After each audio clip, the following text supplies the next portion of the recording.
Dans le cadre de l'enseignement à distance, je vous présente maintenant une leçon de la production écrite qui appartient à la séquence 3. Faire la description d'une personne ou d'un personnage et l'intégrer dans le récit. Alors, avant de commencer notre leçon, bien de lire et d'illustrer donc la consigne, donc c'est mieux de faire la différence entre une personne et un personnage. Alors, une personne, c'est un être humain qui a un état civil, qui existe dans la réalité. On le connaît. Vous, par exemple, mes élèves, vous êtes des êtres humains, vous êtes des personnes. Alors, pour le personnage, donc, c'est celui qui incarne ou joue un rôle dans une œuvre littéraire, comme le roman. On dit par exemple le personnage principal. C'est-à-dire qu'il existe seulement dans l'imagination de l'écrivain. C'est celui qui l'a créé. Bien. Passons maintenant à la lecture et à l'explication de la consigne d'aujourd'hui. Faites le portrait physique et moral valorisant d'un ou bien d'une camarade de classe et décrivez sa tenue vestimentaire. Alors, il s'agit ici du portrait physique et moral valorisant et de qui? Donc, c'est d'un camarade ou bien d'une camarade. On dit aussi un ami ou bien une amie de classe et décrivez sa tenue vestimentaire. Pourquoi on a choisi donc le camarade? Parce que vous le connaissez bien. Vous connaissez donc son portrait physique, son portrait vestimentaire et son portrait moral. Donc, on va passer à établir ici, donc, carte mentale. Portrait. Donc, ici, on a portrait physique.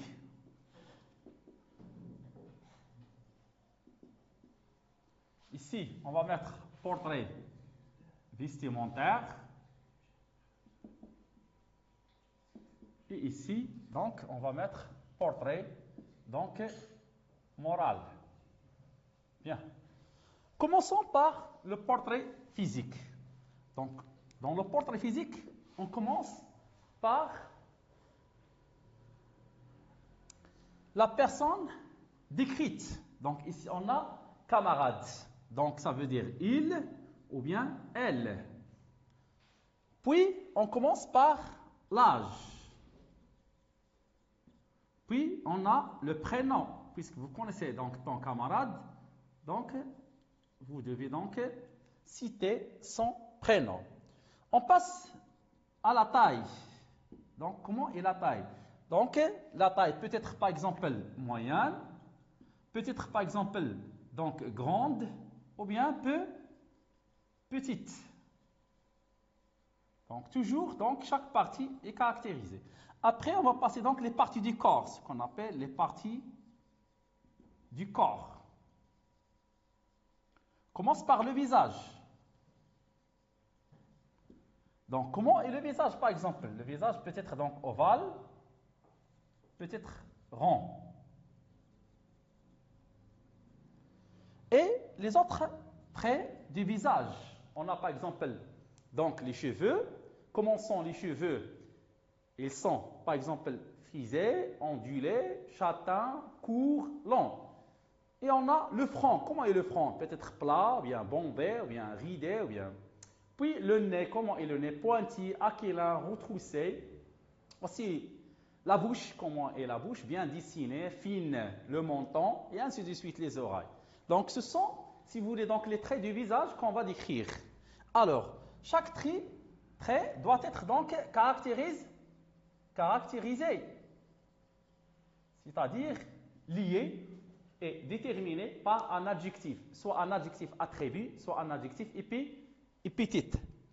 Donc, concernant le portrait physique, on doit suivre donc en ordre, soit de haut en bas, soit de bas en haut. Donc, il faut qu'il y aura donc la caractérisation plus l'ordre. Donc, l'ordre de la description, donc physique, de haut, par exemple, de haut en bas, ou vice-versa. Ça veut dire, on commence par le bas vers le haut. Bien. Passons maintenant au portrait vestimentaire. Quand je dis vestimentaire, je dis donc les habits.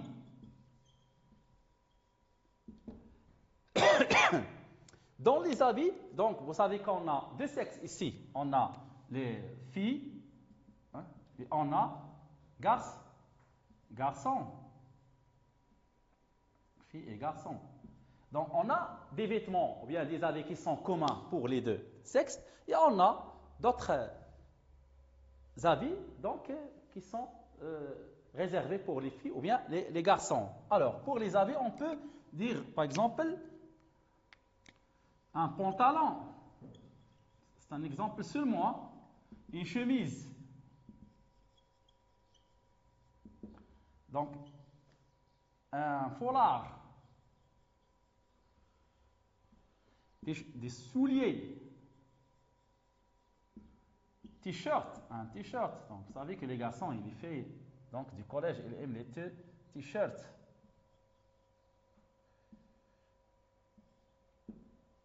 On peut ajouter, par exemple, donc une veste, ou bien donc une veste, un tricot, aussi des espadrilles, et ainsi de suite. Donc pour les habits, on doit donc, si vous voulez donc préciser donc la couleur. On peut préciser donc la couleur. Donc, comme par exemple rouge, comment est le foulard, comment est le pantalon, comment est la chemise. On a rouge, on a grenat, par exemple, c'est une couleur, on a violet, on a mauve, la couleur mauve, et on a rose, par exemple, et ainsi de suite, noir, blanc, etc. Aussi, on peut ajouter ici la matière. Dans les habits, on peut ajouter donc la matière, avec laquelle donc les vêtements sont, si vous voulez donc, fabriqués. Donc, on peut dire en laine, par exemple, en coton, en velours, et ainsi de suite. Donc, ici, les vêtements, je répète, on a des vêtements ou bien des habits, on doit préciser donc la couleur et préciser parfois même la matière. Donc, quels sont les verbes, par exemple, qu'on peut utiliser dans les vêtements? Les verbes qu'on peut donc employer. On peut, par exemple, employer le verbe s'habiller, le verbe mettre, le verbe porter, le verbe vêtir, et on peut ajouter aussi, pour les pieds, on peut ajouter le verbe chausser. Bien. Passons maintenant au troisième portrait. C'est le portrait moral. Donc, dans le sujet, on a dit que faire le portrait physique et moral valorisant. Donc, c'est quoi valorisant? Ça veut dire favorable. Donc, on peut ajouter ici le mot favorisant. Valorisant. C'est quoi valorisant? Ça veut dire favorable. Tout simplement, c'est-à-dire positif. Ou bien on dit bon. Bien. Dans ce cas, on va parler seulement des qualités, ce qu'on appelle les qualités. Donc, les qualités de la personne. On peut, par exemple, donc, citer quelques qualités, par exemple, intelligent. Donc, tous les élèves connaissent c'est quoi intelligent, gentil, serviable, qui rend des services à ses camarades, calme, altruiste, et ainsi de suite. On a, si vous voulez donc, plusieurs qualités chez donc, les camarades. Donc, pour les qualités, il ne faut pas oublier l'accord en genre et en nombre. Donc, des adjectifs. Par exemple, ici, on a intelligent pour les garçons. Pour les filles, on dit intelligente. Ici, on a gentil avec elle à la fin. Gentil, on ajoute LE. Donc, on ajoute aussi franc. Par exemple, on dit un garçon franc. Alors, pour les filles, on dit franche. Donc, l'accord de chaque adjectif en genre et en nombre. Bien. Donc, le schéma à suivre maintenant. Donc, on commence par la personne à décrire. Ici, je répète, on a il ou bien elle. ça veut dire on peut décrire un garçon ou bien une fille. L'organisation générale de la description. Donc, on peut commencer par le portrait physique, puis le portrait donc vestimentaire, puis le portrait moral. Donc, c'est ça l'ordre qu'on doit suivre dans notre texte. Puis, on a l'organisation de portrait physique. On a déjà dit donc, on peut commencer par le haut vers le bas, ou bien du bas vers le haut. Par exemple, je vous donne un exemple. On commence par du haut en bas. Les cheveux, le front, les sourcils, les yeux, les cils, le nez, les lèvres, par exemple, la bouche, le menton, ou bien le contraire. Donc, les parties du corps à décrire. Donc, j'ai écrit ici quelques parties du visage. Donc, on peut ajouter d'autres. Par exemple, le cou, les oreilles, les joues, les pommettes, les mains, les bras, le dos, la poitrine, les pieds. Donc, c'est à vous donc de choisir donc les traits. Puis, on a les vêtements à décrire. Voilà, on a décrit quelques vêtements ici. Ils sont donnés seulement à titre d'exemple. Et on a dit que chaque vêtement doit être lié à la couleur et à la matière, si vous voulez donc. Alors, pour les verbes avoir et être à l'imparfait, sachant que le temps verbal dominant dans la description, c'est l'imparfait. Donc, on doit conjuguer les verbes à l'imparfait. Donc, quels sont les objectifs donc, que l'élève doit atteindre à la fin de la séquence 3? Donc, faire un portrait physique et moral et décrire la tenue vestimentaire. Utiliser la caractérisation convenable ici. Donc, les traits qu'on a cités doivent être caractérisés. Ça veut dire on utilise les adjectifs qualificatifs épithétiques, les adjectifs qualificatifs attributs, le complément des noms et les propositions subordonnées relatives pour donner plus de précision sur ces traits. Accorder les adjectifs. Donc, les adjectifs doivent être accordés en genre et en nombre avec le nom qui est qualifié. Employer les verbes à l'imparfait. J'ai déjà dit donc que le verbe, ou bien le temps verbal privilégié donc pour la description, c'est l'imparfait. Et rédiger un texte cohérent, ça veut dire les parties donc de ce texte doivent être liées et harmonisées entre eux. Ça veut dire qu'on doit avoir ce qu'on appelle la cohésion textuelle. Bien. Si vous n'avez pas, chers élèves, donc des questions à poser, donc vous pouvez maintenant donc vous pouvez prendre, si vous voulez donc, le cahier de recherche et commencer donc la rédaction du texte.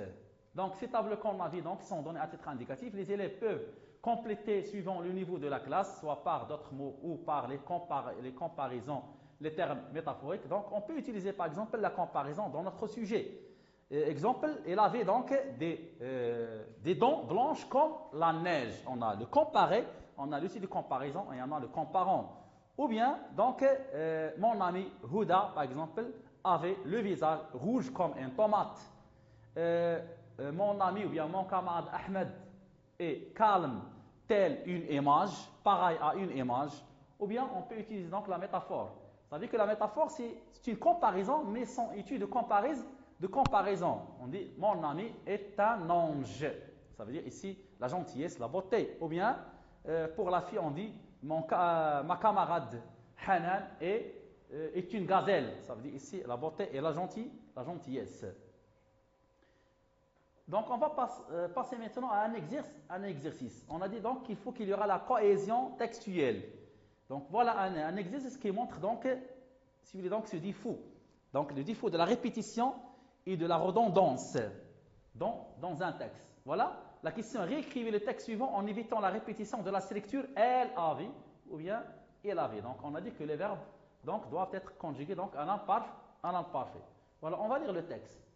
C'est une jeune fille assez jolie. Elle avait donc des cheveux châtains mi-longs, coupés au carré. Elle avait le visage ovale. Elle avait un regard franc, plat. Elle avait des yeux noirs en amande, rieurs. Elle avait le regard pétillant. Elle avait des sourcils fins. Elle avait le nez épaté. Elle avait une grande bouche aux lèvres fines. Elle avait le menton pointu. Donc, vous voyez, mes élèves, que donc, la structure elle avait est répétée dans ce texte 9 fois. Ça veut dire qu'il y a la redondance, il y a la répétition. Alors, on peut, si vous voulez donc, remplacer cette structure par des verbes. Par exemple, on va voir maintenant le texte construit. C'était une jeune fille assez jolie, toujours en allant parfait, l'auxiliaire être à l'imparfait. Des cheveux, ici on a utilisé donc les articles indéfinis, des cheveux châtain, melon, châtain c'est la couleur brun clair, melon, ça veut dire comment sont les cheveux, ils sont melon, ni court ni long, coupé au carré, donc ce qu'on appelle coupe carré, encadre, donc ici on a utilisé le verbe encadrer, encadrer à la place de la sélecture LAV, encadre son joli visage ovale, un grand front plat dominé ses yeux, donc dominé, donc un autre verbe qui remplace la sélecture LAV, yeux noirs, en amande rieur. Le regard pétillant est accentué, donc voilà, on a le mot accentué par le dessin du 6 sur 6 fin. Le nez était légèrement épaté, on a dit donc qu'il est aplaté, quand elle souriait. Donc on dit un sourire, le verbe sourire, un sourire. Sa grande bouche aux lèvres fines s'ouvrait, on a le verbe s'ouvrir, sur des dents blanches bien alignées.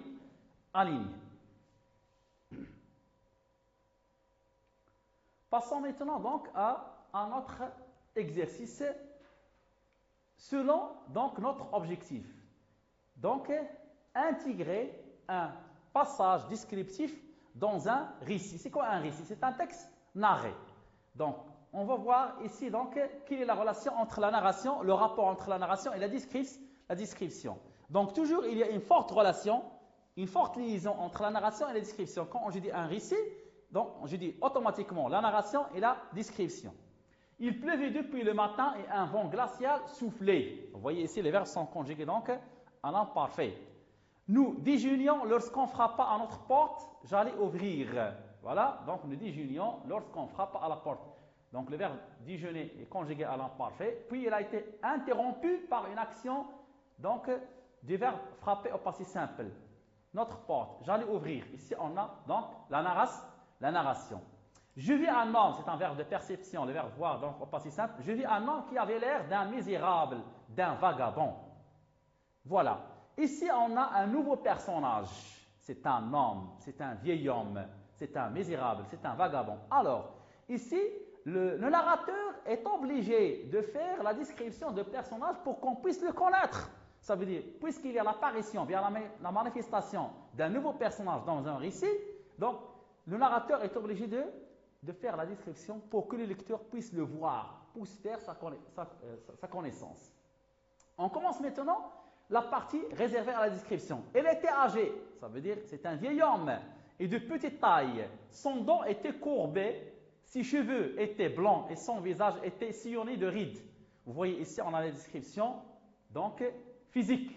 La taille, le dos, les cheveux. Ils sont liés à des caractérisations. Petite pour la taille, courbé pour le dos. Comment sont les cheveux blancs et comment est le visage sillonné de rides, ça veut dire on a des rides sur le visage. Le vieil homme, on a dit donc il est âgé. Le vieil homme se tenait immobile, ça veut dire reste inerte, ne bouge pas dans sa place. Il me regardait de ses yeux noirs. Les yeux sont noirs, donc toujours on a le portrait physique et larmoyant, ça veut dire on a les larmes dans les yeux. Il était mouillé, ça veut dire à cause de la pluie, parce qu'au début donc, du texte, on a dit il pleuvait depuis le matin. Il était mouillé, donc, et tremblait de froid. Il portait un manteau en laine. Ici, on a passé au portrait vestimentaire. Il portait un manteau en laine, la matière. Délabré, ça veut dire il est en mauvais état. Et un chapeau, voilà, toujours le portrait vestimentaire, un chapeau de paille, c'est la matière. Ses souliers, ça veut dire les chaussures, étaient déchirées, usées, anciennes. Il paraissait affamé, il avait faim. Mon père l'invita, on va passer maintenant au passage narratif. Mon père l'invita à entrer et ma mère lui servait un plat de couscous. C'est la générosité altruiste. Les parents du narrateur sont altruistes, sont généreux. Donc, on a ici un plat de couscous. Peut-être que la scène se passe le vendredi. Il mangeait avec avidité, donc à cause de la famine. Si vous dites donc, le vieil homme avait très faim. Il mange très vite pour qu'il puisse remplir donc, son estomac. Je voyais qu'il était malheureux. Voilà. Donc, ici, le portrait moral. Il était taciturne. Ça veut dire qu'il parle peu et timide. Ça veut dire qu'il n'a pas le courage ou bien l'audace de parler avec les autres. Il souffrait beaucoup plus de sa solitude que de sa misère. La misère, c'est la grande pauvreté. Et la solitude, ça veut dire quelqu'un qui vit tout seul. Passons maintenant à des questions et des réponses. Je relève les éléments de la description. La description. Donc ici, on a le type. Donc c'est un récit où il y a des passages descriptifs. Donc ici, on a l'identité. Un misérable, un vagabond. Un vagabond, donc c'est une personne qui vivait donc sans domicile. Donc, et sans ressources. Le portrait physique, on a vu ici. Donc l'âge, âgé, vieux, c'est un vieil homme. On a la taille, c'est une petite taille. Les parties du corps qu'on a décrites ici, c'est le visage, les cheveux, le dos, les yeux. Donc on a le vestimentaire, la tenue vestimentaire, on a le manteau, on a le chapeau, on a les souliers. Pour le portrait moral, ou bien ce qu'on appelle le caractère et le tempérament, on a taciturne, ça veut dire qu'il parle peu, et timide. Pour les sentiments, on a malheureux, c'est un homme malheureux. Donc, il vivait dans la solitude et il souffrait beaucoup. Les moyens de la description, on a les adjectifs, soit épithètes, soit attributs, petite, courbée, blanc, délabré.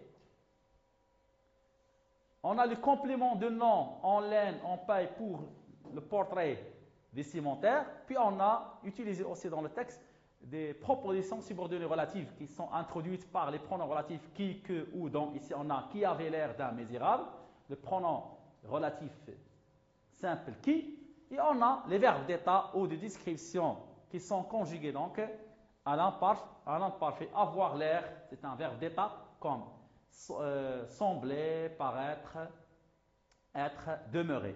On a porté, c'est en relation avec la tenue vestimentaire, on a paraissait et on a l'auxiliaire être à l'imparfait. Donc, nous avons ici passé à un modèle où on a intégré un portrait, si vous voulez, donc la description donc, d'une personne, ou bien d'un personnage ici, parce qu'on a un récit, dans un récit. Le chauffeur du car nommé Albert apparut sur la porte de la gare en s'essuyant le front plein de sueur. Donc le front plein de sueur, là qu'on trouve ici, d'un revers de la main, comme ça. Ça, c'est le revers de la main. Voilà. On a commencé ce récit par un passage narratif. Maintenant, qui est cet homme, le chauffeur? On va décrire le chauffeur pour qu'on puisse le connaître. À l'aide de quoi? À l'aide de la description. Voilà. Donc, la description. C'était un homme d'une quarantaine d'années, l'âge costaud, ça veut dire robuste, avec de larges épaules, ce qu'on appelle les épaules. Et il avait des bras musclés, les bras sont musclés, et des mains épaisses. Les mains sont épaisses et poilues, ça veut dire qu'il y a des poils, les poils, comme on a dans les sourcils, comme celle d'un gorille. Ici, on a la comparaison des mains épaisses et poilues comme celle d'un gorille.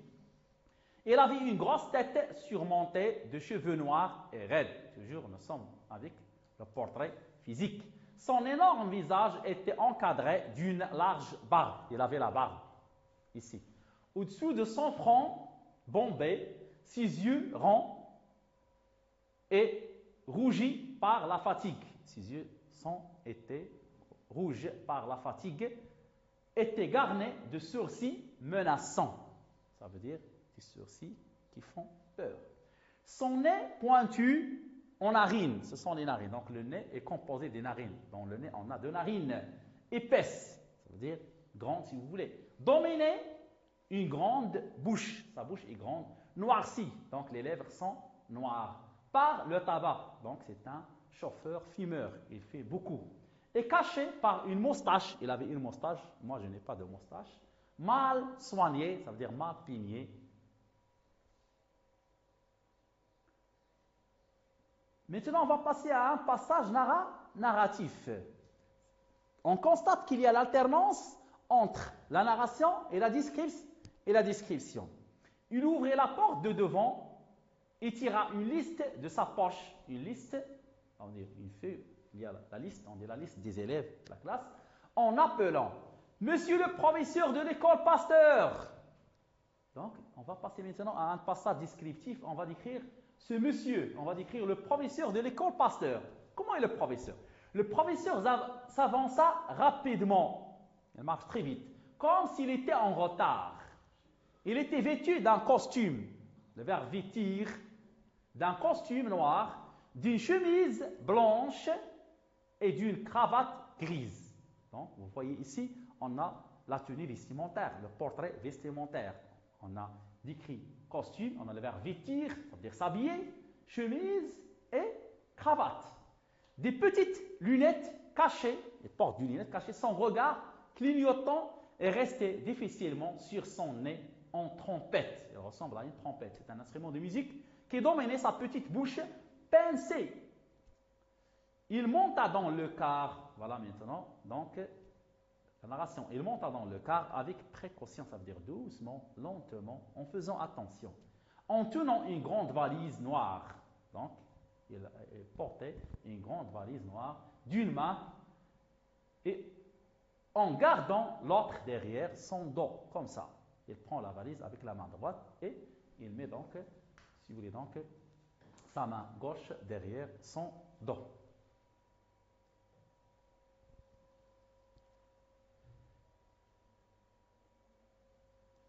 Passons maintenant à un petit exercice. Je lis le texte. Madame Halima était belle, sa peau unie s'approchait fort de la teinte de cuivre. Ses yeux marrons étaient obliques et fondus. Oblique, ça veut dire incliné, né vertical, né horizontal. On dit une barre oblique, comme ça.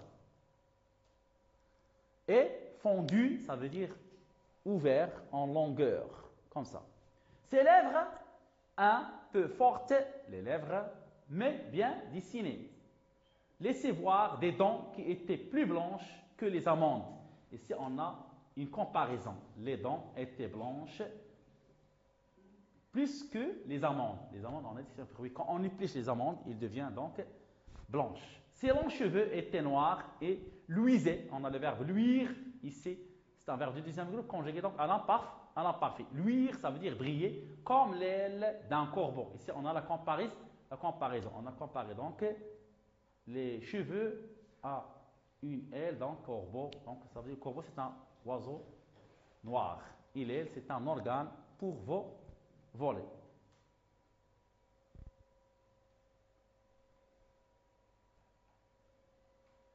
Je comprends. Le type de ce texte. Donc, vous voyez que le type de ce texte est descriptif. La personne décrite, ici on a Madame Halima dans le texte. Troisième question. Le pronom personnel utilisé, puisqu'on a Madame Halima, donc le pronom c'est elle. Quatrième question, on a type de portrait. Vous voyez ici, on a seulement le portrait physique. La cinquième question, on a le temps verbal employé, puisque nous sommes devant un texte descriptif, donc le temps c'est l'imparfait.